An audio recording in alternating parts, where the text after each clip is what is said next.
three goals that the Russians seek and may be able to achieve are, number one, to make sure that Ukraine doesn't join NATO. Number two, possibly get Ukraine and the West to accept annexation of some territory. And number three, agree to reduce the offensive potency of the Ukrainian military. Those three threats, they may be able to get the Ukrainians in the West to agree to.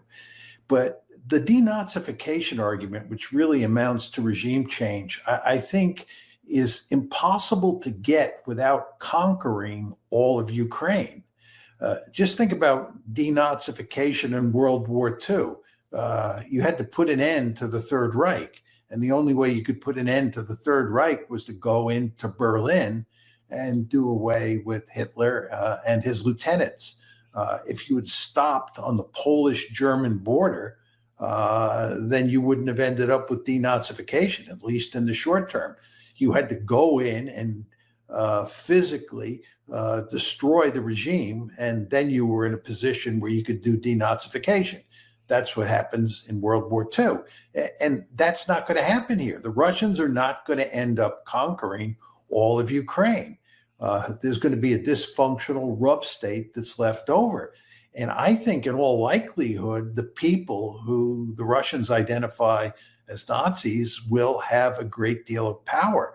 Because I think when you fight a protracted war like the Ukrainians have been fighting, the more extreme elements in your society grow more powerful over time because nationalism is mobilized to fight the war, and nationalism feeds in to extremist ideologies like fascism.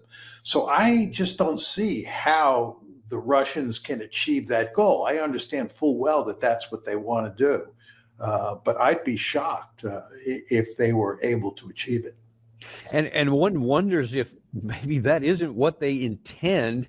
And I'm going to show you some potential evidence in it which could facilitate that. And one of the things that is what Lavrov himself said about 3 weeks ago when he was addressing one of the issues that at the time was kind of up in the news cycle there, where the Western side had been for a long time saying we want an unconditional ceasefire, just stop right where we are. And at that time, Trump was actually pushing that, just stop on the current line of contact and let's just figure this out and get it over with. And Lavrov talked about why that's not a good idea. The Europeans are trying to dominate the agenda with the rhetoric about ceasefire. They zigzagging depending on what is going on the front line. Root causes. That's what must be key to understanding how to help end this situation efficiently. And if root causes, and one of which was the Nazification, as the Russian side view it, might they be saying, hey, we're going to just keep going militarily until we denazify you by force? They can say that till they're blue in the face. The question is, can they do it? I don't think they can do it without conquering all of Ukraine. And I think they would be foolish in the extreme to try and conquer all of Ukraine and do regime change. This is social engineering at the end of a rifle barrel. And as you know well, and I know well, this usually doesn't end up well. But look, Nazification was not the root cause of this conflict. It was bringing Ukraine into NATO. That was the root cause. We've been saying this ad nauseum for years now. And if the Russians can create a situation where the West and Ukraine agree that Ukraine will be neutral, it will not be in NATO, and there will not be meaningful security guarantees from the West, then I think you can go a long way towards achieving a frozen conflict. I just don't think the denazification issue is all that important for getting a settlement. Again, the key issue is NATO expansion. And also now you have to throw in the lost territories. Right, and when part of the comments from the Lavrov's comments from today were again about those very issues, and specifically about the Russian speakers inside of whatever is left over on the Ukraine side, or if there's a settlement that's come in, and they're still trying to push for that. One wonders, though, if Russia isn't in the process of trying to at least create uncertainty in the minds of the West and the United States in particular, that they can and maybe want to conquer all of Ukraine. But then the bigger issue from the Western side, at least rhetorically, is, well, they're coming after us. And for many times, Russians say, oh, well, that's ridiculous, we're not going to do that. But yet, when you look at some of the other actions, they seem to be kind of quietly trying to convey maybe we have some capabilities here and we are thinking beyond that, perhaps to create uncertainty. I'm not sure I'm just guessing at what their intent may be, but there are a number of things I'd like to run through with you here that make it look like that they're thinking beyond the end of this, and what might that be? One of which is actually, ironically, in the schoolyard, because there was a piece out in the Wall Street Journal today that Putin is turning 8th grade classrooms into army training grounds. And a couple of interesting things he says here is that one, Gary's going to roll down to that. That right here is that wars are won not by generals, but by school teachers, Vladimir Putin said in the 2023, and saying that they need to have these folks, these kids learn martial activities even as kids. Forget about whether or not they join later on. I guess they have some requirement to. But as you were telling us before we went on air here, this by itself is not new in this part of the world. Well, I think there's no question that when you fight a war, you want an army that is filled with intelligent soldiers. I think there's a powerful tendency among people who don't know much about militaries to think that what you want are a bunch of wild and crazy boys or young men who will charge machine guns when they're directed to do so, and that's what wins wars. And that's, of course, not true. You want an army that's peopled from top to bottom with very smart people, because when you're out on the battlefield, you're in a world that's incredibly complicated. There's all sorts of uncertainty. Things are happening rapidly, and you want smart soldiers who can make quick decisions. And again, you want that at the very bottom as well as at the very top. So you want an educated military. And what you want are for people in your population to be well educated in schools, so that when they're drafted or mobilized into the army, what you're getting are people, who can think critically, who can think on their feet. And at the end of the 19th century, after the Germans defeated the French, actually it was the Prussians who defeated the French in the Franco-Prussian War in 1870, and then, of course, Prussia became Germany. Much was made of the fact that the Germans had an army that was filled with people who were well educated. And that's when the idea that, wars were won in the schoolroom really came to the fore. And I think what you're seeing here is somewhat different, in the sense that what Putin is trying to do is not so much worry about getting people educated. What he's interested in doing is getting people committed to the long war. Now, you're wondering what I'm saying here. This gets back to my point, Danny, that the Russians are not going to win a decisive victory. I don't believe they're going to get regime change in Kyiv, and you're going to get a frozen conflict. And that frozen conflict is going to be part and parcel of a long, cold peace. And what that means is that the West, and here we're talking mainly about the Europeans and the Ukrainians, are going to be doing everything they can to cause the Russians trouble in the areas of Ukraine that they annex. And the Russians are going to be doing everything they can to cause the Ukrainians in that rump Ukrainian state trouble, cause the Europeans trouble, and cause trouble across the Atlantic Ocean between the United States on one side and the Europeans on the other. What you have to understand here is we're going to have poisonous relations between Russia and the West for as far as the eye can see. In other words, there's not going to be any meaningful settlement to this war, because the goals on the two sides are just irreconcilable. So the Russians, as you like to say, and I like to say, are going to win on the battlefield. but it's going to be an ugly victory in the sense that it's not a decisive victory. This war is going to end up in a frozen conflict, and the politics, again, are going to be poisonous. And the Russians are preparing themselves for that, because who knows?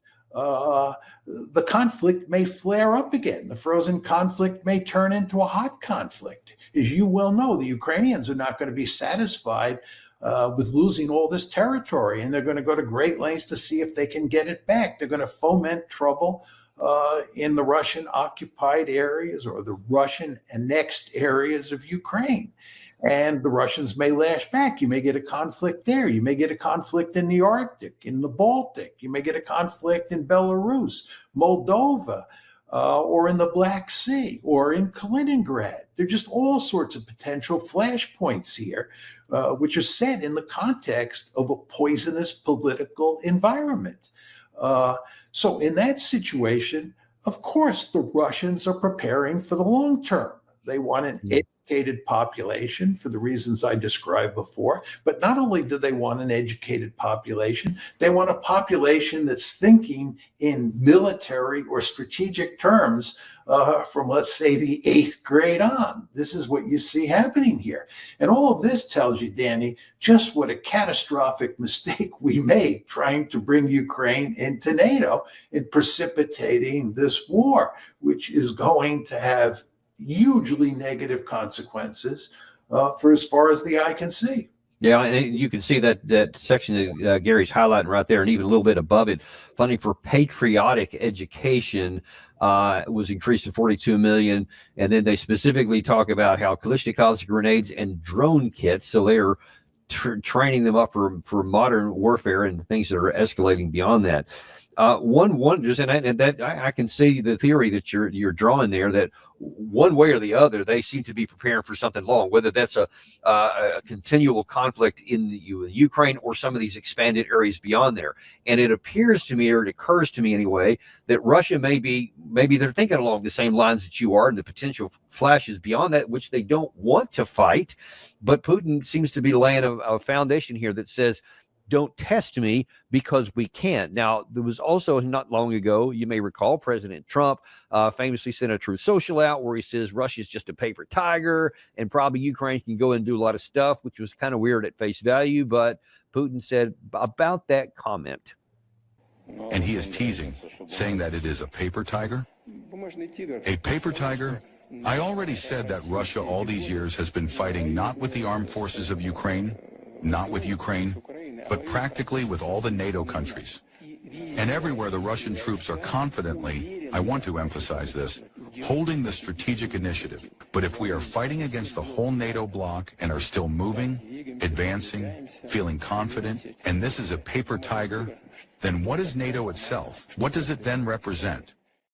Now, I know one of the common themes that I hear in the West, especially among some of the leader in the so-called expert level, is that Russia is a paper tiger because, they've had this terrible time, almost 4 years of war against this little bitty tiny Ukraine and this big behemoth of the Russia, and they can't even get more than 20% so far. So, yeah, they're a paper tiger.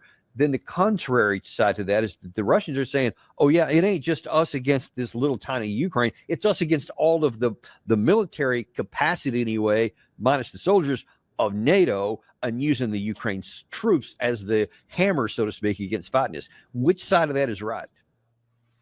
Well, the Russians are not a paper tiger. Anybody who makes that argument is remarkably foolish. If you took the Russian army and you put it up against the British army, this would be an unfair fight. You could take any army in Europe and put it up against the Russian army and it would lose. The American army is a different matter. But I think if you took the American military, you put it in Ukraine, it went up against the Russians, it would not be a quick and decisive victory for the Americans, not by any means.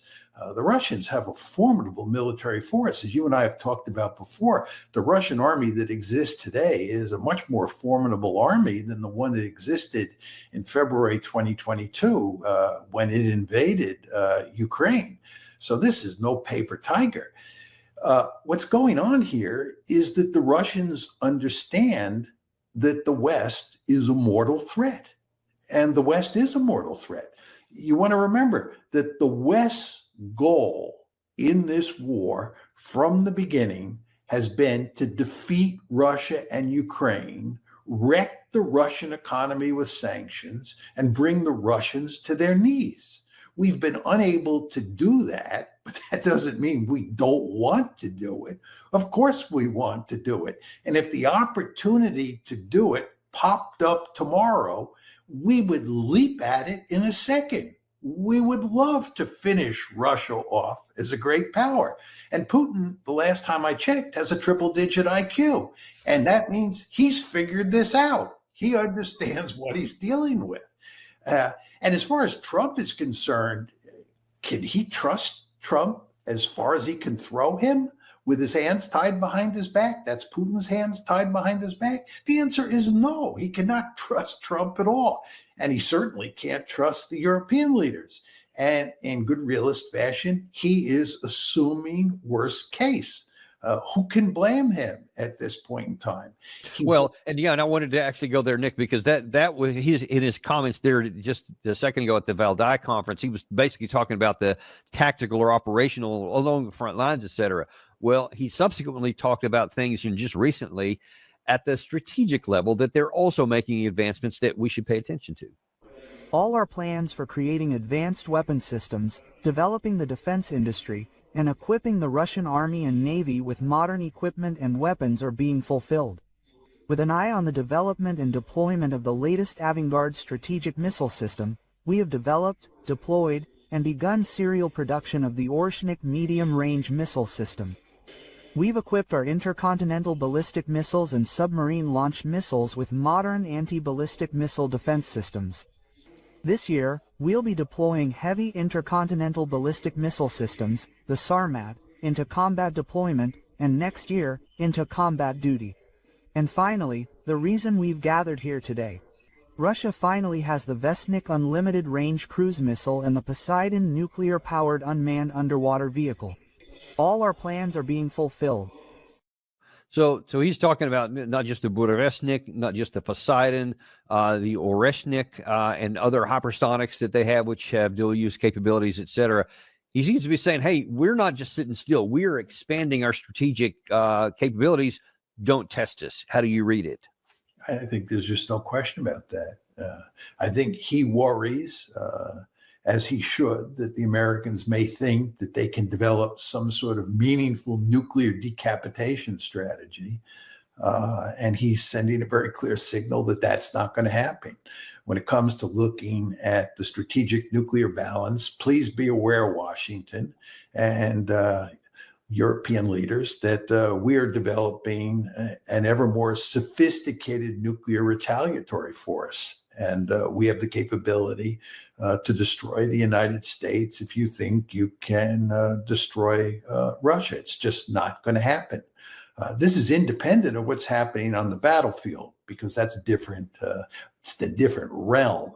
But what Putin was really talking about there was more related to the strategic nuclear balance. And he's making it clear that at that level, or in that realm, the West is not going to have an advantage. The Russians will negate any advantage that we think we can gain. And of course, on the battlefield, they're clearly not a paper tiger.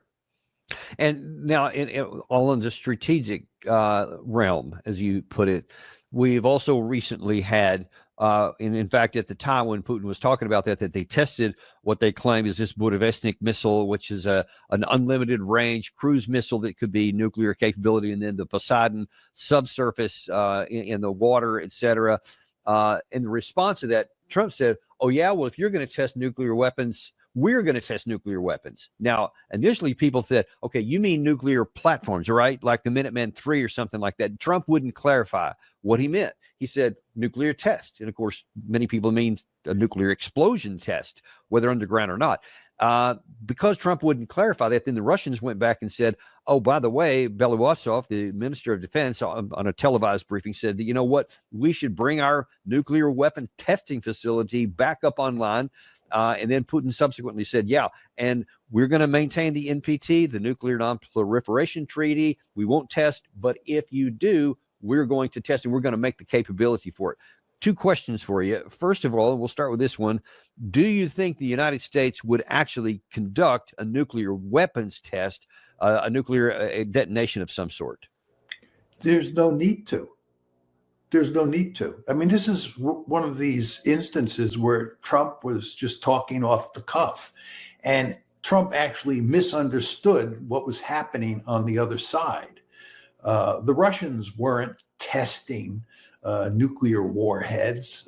They were testing nuclear propulsion systems. It's a fundamentally different matter. But Trump thought that the Russians were testing nuclear weapons. So he said, if they're testing nuclear weapons, we're going to test nuclear weapons. But again, they weren't testing nuclear weapons. And even if they were, the question is whether we need to test our nuclear weapons to check out their reliability. And the fact is that we don't. So even if the Russians want to test nuclear weapons, there's no need for us to duplicate what they're doing, any more than I think there's a need for them to duplicate what we're doing. We can check out the reliability of our nuclear arsenal, our nuclear warheads, and they, the Russians, can check out the reliability of their nuclear warheads without underground tests. So this is really kind of a foolish issue that results from Trump not knowing what he was talking about. And well, who's to argue it wasn't foolish, but it was deepened a little bit more on November the 4th when there was a confirmation hearing in the Senate, which ironically was attended by almost no one. When you look at the camera ending, there's almost no one in the room except for a few of the senators and Robert Kudlak, who was his position, I think, if I remember correctly, is the Assistant Secretary of Defense for nuclear weapons testing, something to that effect. And one of the questions was, are we even talking about nuclear bomb testing, nuclear warhead testing? And he expressly said, we don't need to. He said exactly what you said. We don't need to do that. So there's no issue about the reliability, capability. It's not necessary. And then he said, but if there was a geopolitical need to do so, I guess that would be a different conversation. Well, Secretary Lavrov right up on that. And he said, yeah, if you do that, because we know you don't need to, then that only leads us to believe that you have other motives inside. And that just kind of deepened the paranoia, if you will, or the concern anyway, on the Russian side.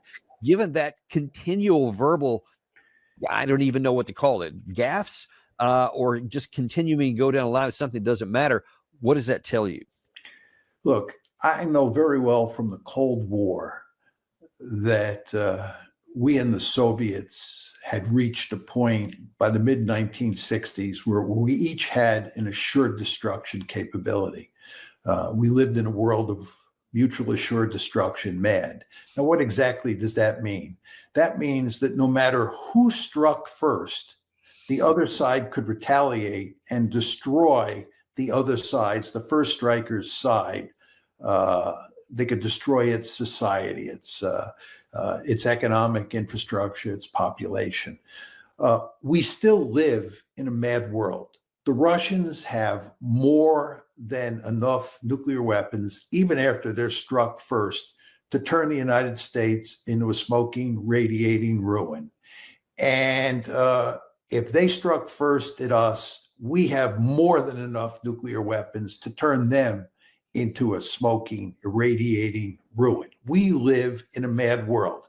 So there's all this talk these days about the Russians developing this new missile or us doing this or that. And the idea is that it's going to give us an advantage. That's not going to happen. We live in a mad world.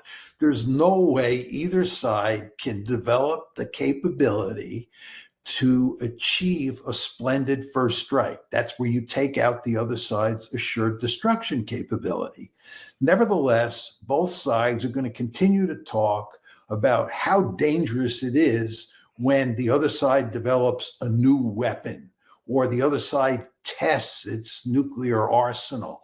But in the final analysis, it just doesn't matter because, again, we live in a mad world. If you're going to use nuclear weapons, the only way you can use them is in a limited way and then hope that you don't get escalation. But the idea that you can attack the other side and achieve a splendid first strike is not realizable. There are just too many warheads. If you have 1,000 warheads and you get 98% of the other side's warheads, which is extremely unlikely. We used to run these exercises during the Cold War. If you get 98% of the other side's 1,000 warheads, strategic nuclear warheads, there's still going to be plenty of warheads left to turn your society into a smoking, radiating ruin. And then when you throw in things like nuclear winter and so forth and so on, it's just hard to see how anybody can win a nuclear war. Nevertheless, we're going to continue to talk about that. We're going to continue to talk about the advantages of underground tests of nuclear warheads as if this mattered. But I'm happy to say it doesn't matter because, again, we live in a mad world. Yeah, that's uppercase MAD and lowercase MAD. They both are equally applicable. Getting back to the less mad world, but still angry, maybe we could put it that way. The Russians, one of the other things they've been talking about here is that this obsession, I think is the only kind way you can put it, that the West has with using sanctions, which you mentioned a minute ago, to try to bring Russia to their knees. And Putin also talked recently about how that's a fool's errand. Now, regarding the new sanctions, first of all, there is nothing new here. Yes, of course, they are serious for us, that is clear, and they will have certain consequences, but they will not significantly affect our economic well-being. President Putin basically said today that Russia is immune from U.S. sanctions. He said that it would not impact the Russian economy in any serious way. Is he wrong? I'm glad he feels that way. That's good. I'll let you know about it in 6 months from now. Okay, let's see how it all works out. Yeah, about that 6 months. I'm not sure that that's an anniversary he's going to want to go back to. What do you say? I think Trump understands that the sanctions are not going to work. I think he's just going through the motions here. There's no evidence that the administration is working overtime to make the sanctions work. Almost everybody agrees that if this new set of sanctions that the administration put forth are going to work at all, you have to really work overtime to make them work. And we're not doing that. And even if we did, it's not going to matter very much. It's not going to affect what happens on the battlefield. It's not going to affect what's happening in terms of trade flows between China and Russia or between India and Russia. So they can talk about sanctions forever and ever, but it's just not going to do much. And again, I think Trump fully understands this. We have no cards to play, Danny. You and I have talked about this many times.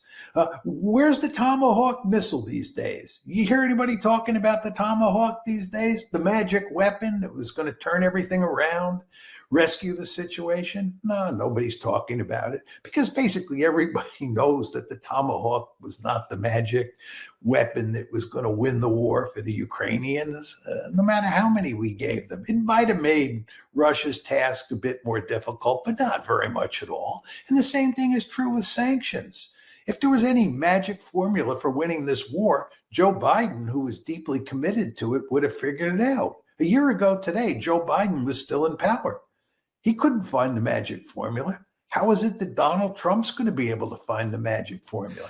Well, and the reason I use the term obsessed is because whatever Trump may know, and that was I think on the 26th of October, somewhere around there, about how they laughed and well, we'll see him in 6 months.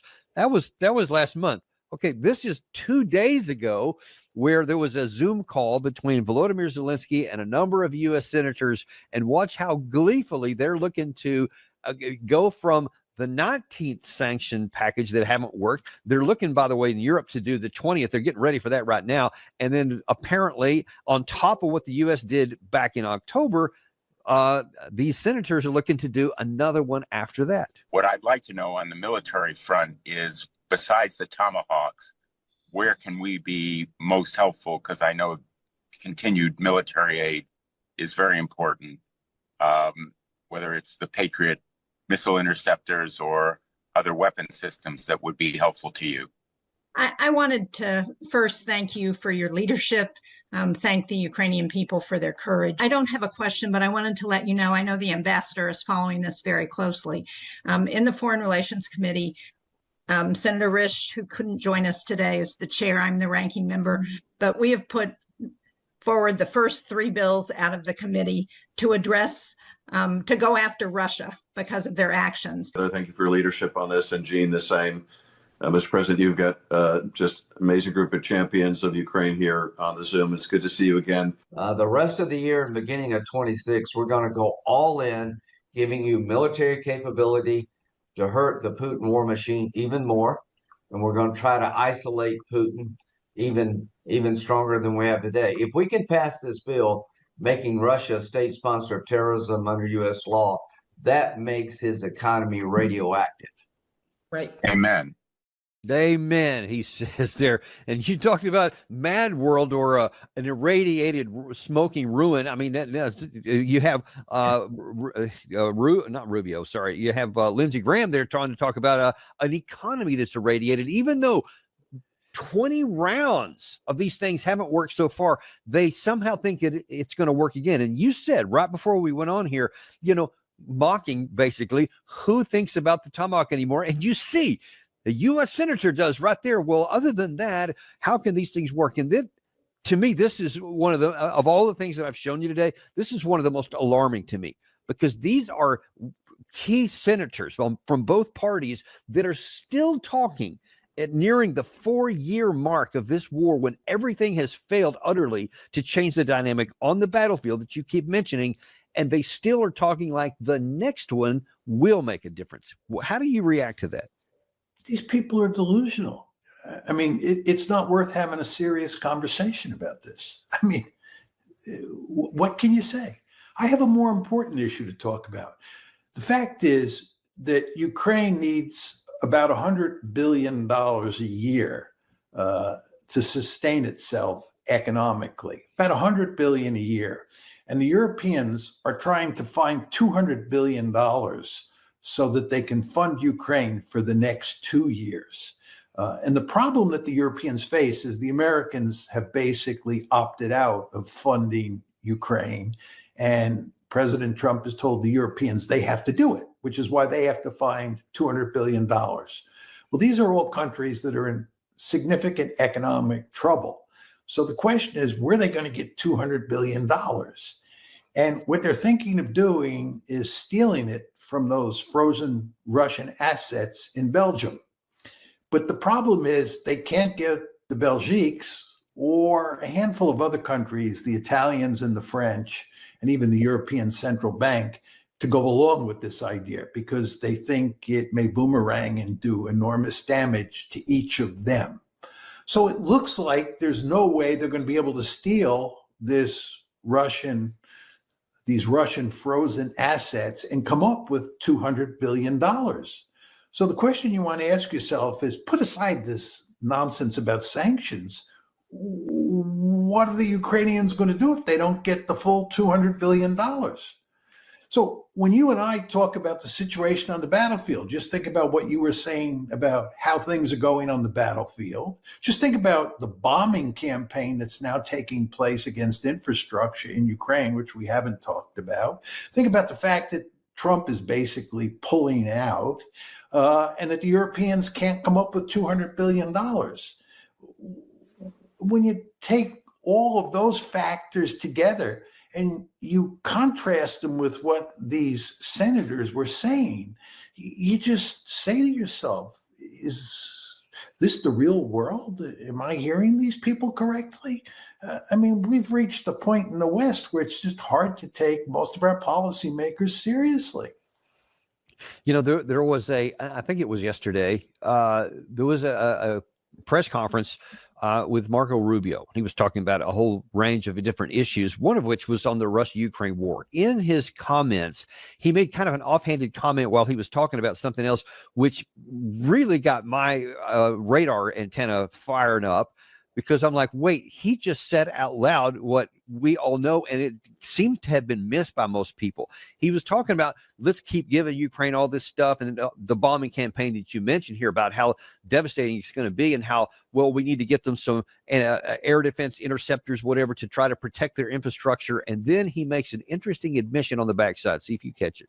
We've had those conversations with the Ukrainians about what they need, and I know that's ongoing. And clearly helping them survive the winter is important just from on a humanitarian ground. The challenge is that Ukraine's energy grid has been diminished each year. So each year they start at a lower baseline than the year before. Now I think in Kyiv, for example, upwards of 50 to 60% of the day is spent without electrical power. And they've done a tremendous job of sort of rerouting their grid and trying to work around it. But that also means there are hours of the day where there's no water, there's no electricity. You have to schedule business and life activities around that. And that's clearly part of Russia's strategy, is to try to collapse morale within the Ukraine and the will to fight. So, that's why we've been in discussions with them about defensive weapons to be able to protect their grid. And I know we've been in ongoing technical conversations about the specific equipment they need. But ultimately, if that equipment is ultimately destroyed a week later after it's installed, that remains a problem. And that's been the history of the last. It remains a problem. If a week later what we give you is destroyed, then make sense to me. That was sort of the new Marco Rubio. He really sounded smart and reasonable. He was describing the problem, and he was also explaining why it can't be fixed. And of course, what you want to then do is take what Rubio said and put it together with what's happening on the battlefield and what's happening with regard to that $200 billion that they need, and the fact that tomahawks and sanctions are not a war-winning set of weapons, and figure out how that all adds up. What does that all add up to? And as you and I have been saying ad nauseum for God knows how long, the Ukrainians are doomed. And we want to put an end to this war as quickly as possible so that Ukraine loses as little territory as possible, number one, and so that more Ukrainians do not die. Our viewpoint, Danny Davis's and John Mearsheimer's viewpoint, is occupying the moral high ground, right? All these people who think that they are pursuing the morally correct strategy by encouraging the Ukrainians to continue this fight are wrong. The smart thing to do from a moral point of view and a strategic point of view, I want to emphasize that, from a moral point of view and a strategic point of view, is to listen to you and to listen to me and to end this war. Nobody, as Marco Rubio made very clear, can come up with a way to turn this one around. And in fact, we're not even at the zenith yet. On top of everything that you just said, and all those categories, which I won't repeat at all, but we'll add to it, Russia is in the process now of accelerating its production of missiles, strategic drones, and rockets to the tune of tens of thousands of them. Hundreds of thousands of armored vehicles, tens of thousands of additional armored vehicles, and repairing whatever. They're building up their stockpiles. Millions of tactical drones, multiple millions of artillery shells. In addition to what they use on the battlefield, they're still having these big stockpiles. So for the, way distant future, they're never going to run short of any of those things, which are causing all the damage that Rubio was talking about in there. Meanwhile, on our side, we're still only producing about 600 interceptors a year. We're about 1/3 of the artillery production. The EU continues to ramp up, but they won't even have their military, if everything works in their economies, to allow them to get up to 3.5% of actual military production by 2030, they'll still be behind what the Russians are, because they're not slowing down. We showed some satellite imagery where they have massive on the Russian side factories being built right now for military industrial. So they still haven't slowed down the increase. Given all that, I'm going to ask you a question you've really just answered. Where is the morality and the rational and the strategic willingness to go down a path that literally cannot succeed. Yet we're doing it with those senators just showed you just 2 days ago, gleefully talking about leadership and all this stuff. How does all that fit together? Well, as I said to you, it's delusional. By the way, we left out another key element in the story, which makes it even look bleaker for the Ukrainians. And it goes like this. Russia basically has one concern at this point in time, and that's the war in Ukraine. The United States has two other concerns besides the war in Ukraine. One is the Middle East, and two is East Asia. And East Asia really matters. We have this whole concept in our strategy called the pivot to Asia. The reason we have a pivot to Asia is because we consider China to be the principal threat to the United States. China is a peer competitor. Russia is not. So there's powerful pressure on us to build up our military forces in East Asia. And furthermore, there's powerful pressure on us, mainly of a domestic political sort associated with the Israel lobby, to support Israel and its many wars in the Middle East. So we're pulled in three different directions. Putin is not pulled in three different directions. Putin can concentrate on the war in Ukraine. He can focus laser-like on that.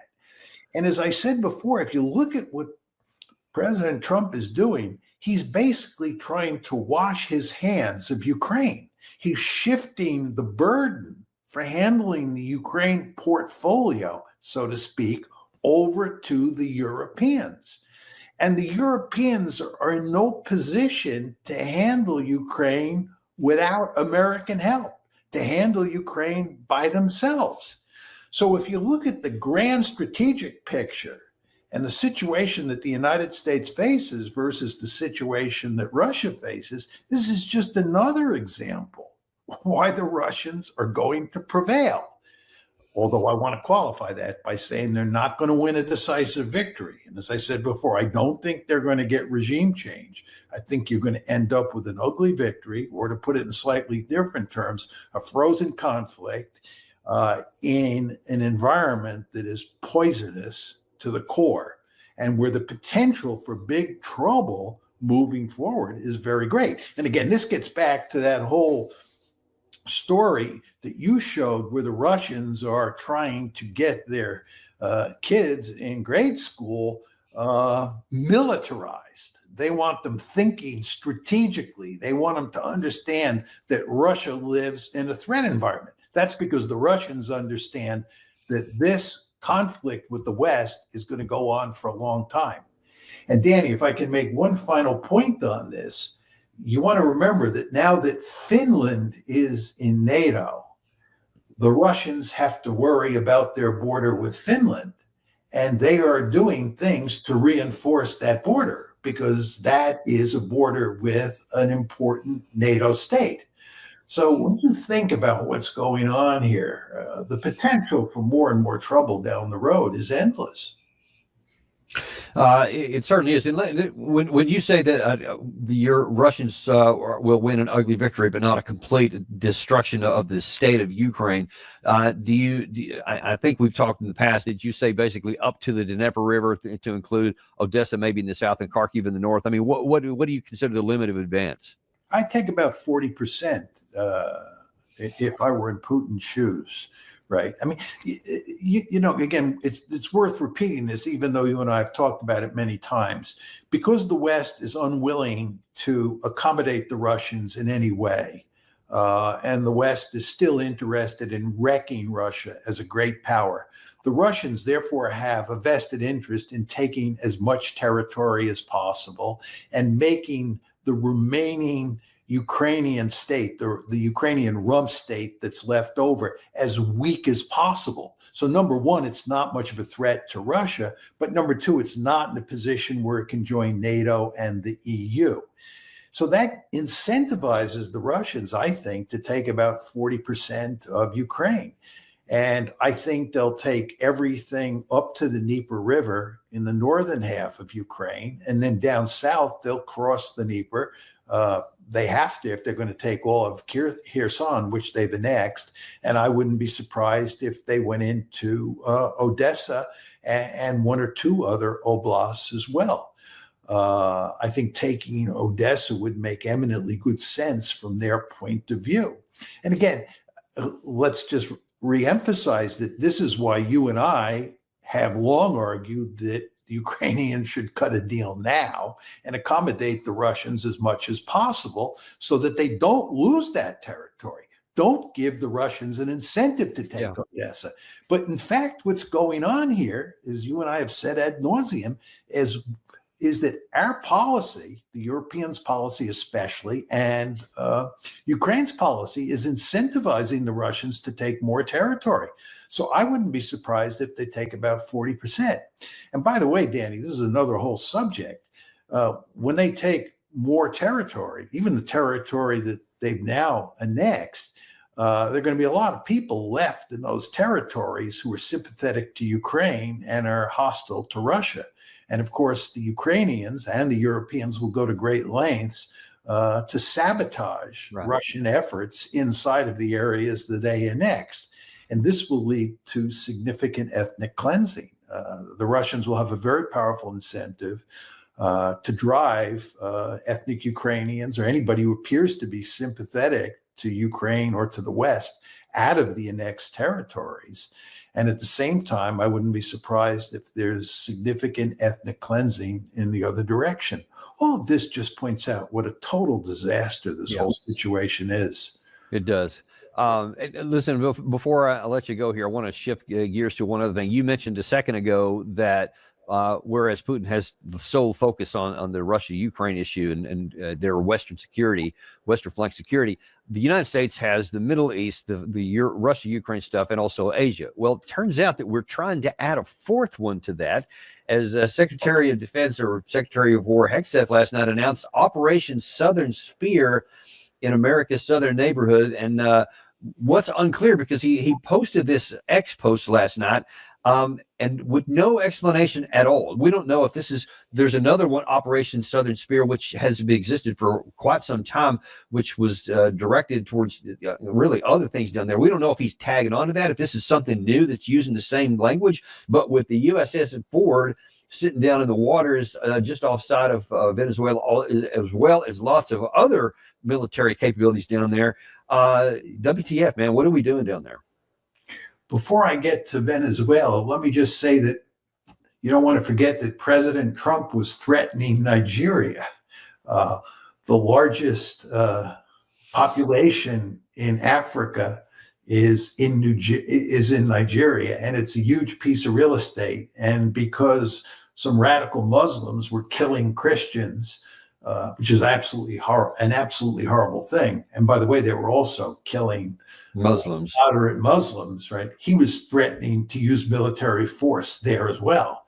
Guns ablazing, he said. Yeah, that's right. So we don't want to lose sight of that possible conflict as well. Going back to Venezuela, it appears to me that they're getting cold feet. They definitely have a lot of military force in the region now, especially that the Ford aircraft carrier is there. It's quite amazing how much military punch we've moved into the Caribbean. But the question is, what are we going to do with it? Are we going to invade Venezuela? Are we going to try to use that military to effect regime change? I really don't see how that's possible.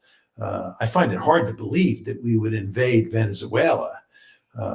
That would seem to me to be remarkably foolish and a mission that even the Trump administration would stay far away from. They may try regime change. Not sure you need all that military force for that purpose, but maybe they have some plan in mind for achieving this. Do you see any way they can use this military force to achieve some plausible political end? Am I missing something here that you see? A political end, no. I can see us buying lots of trouble, and I can see, okay, there could be military tasks that could be accomplished like that. You could get a snatch and grab. You could use some of those Marine amphibious units. If you identified where he was, and you could go in and you could physically go in and to make a quick snatch and grab if you had the opportunity to do so. But see, one of the problems I have with this, even taking the morality out of it or the legality for the moment and just looking at the capability, is that there are apparently people, Lindsey Graham being yet another one of these, but he's not the only one, that thinks this would be, and he said this, I'm not making this up, a layup. He said it would be hard. And he keeps going back to Operation Just Cause. And when Reagan went in there and they got Noriega out and what's the other guy? I can't remember. But like those were quick. Those were easy. They were done. Yeah, people yelled about it a little bit, but they were short, snap, and they were done. Well, one of the things that was characterized at those times is that we didn't have this long period of build up. And number one, the forces on either of those cases had hardly any capability. But Venezuela is not those countries there. Those were small places, Panama, et cetera. These are much bigger, and they have now plenty of time to get ready. So I'm sure that they have, they've mobilized people, they've mobilized some reservists, they've recruited more people. Their armed forces are on full alert. They've been flying their jets around, et cetera. So if we had any hope of doing a snatch and grab, it's gone, because now then they're fully prepared and awake. So now then any attempt to do that would be a massive, much more bloody and much less likely to succeed. So I'm kind of like you. I'm like, okay, I think it's 10,000 troops in this area, along with all the naval firepower. You can blow up all kinds of stuff. No question about that from the forward. But what are you going to do with such a small number of people? And if you can't get in and out quick, this could turn into a bloodbath. And dare I say it, another Vietnam? I mean, I don't see anything. Maybe you do. 2 points, Danny. One is just to build on what you were saying. It reminds me more of Cuba, 1961, Bay of Pigs. Bay of Pigs, yeah. That's what I was. That's really bad. But I see a much better chance of a Bay of Pigs than I do an Operation Just Cause. You want to remember, we were more dedicated to getting rid of Castro than we are to getting rid of Maduro or Chavez before that, right? And we couldn't do it. And we couldn't do it because we did not want to invade Cuba. It's a huge piece of real estate. And even though the American army outmatched the Cuban army, it would have been a fierce fight. And we didn't want to fight our way across the island and then dispose of Castro. So we actually used Cuban refugees, and it was an abysmal failure. But anyway, I take your point that this is not Grenada. Or Panama. This is more like Cuba. So this is going to be a tough operation. But let's assume that they do have some way of getting in there and snatching Maduro and then getting out. And there are minimal casualties. The question you have to ask yourself is, okay, what then? What happens then? They want regime change, right? That's their goal here. But you just can't go in and snatch the guy and put this woman in charge who is their favorite future leader and think you're going to live happily ever after. I don't think that's going to happen. Social engineering is a very difficult thing to do in your own country, right?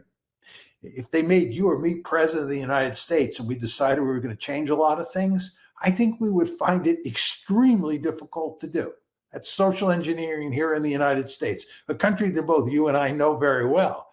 You go into a country like Venezuela, this goes back to Vietnam, Afghanistan, you name it, and you think you can do social engineering easily? I don't think so. And just going in and snatching Maduro, that may be a necessary step, but it's not sufficient. So you'd be a lot smarter just leaving Maduro out, leaving Maduro in power, and working out some sort of modus vivendi. He's made it manifestly clear that he wants to work out a modus vivendi. He did. Multiple times. Yeah. I mean, isn't that the smart thing to do? I don't understand what I'm missing here. Sometimes when I look at what our government does, whether it's under Democrats or Republicans, it just seems to fail the common sense test. So the guy's a lefty. Who cares? Is he going to overthrow the government of the United States? The idea that he's funding narco terrorists. I mean, is this a serious argument?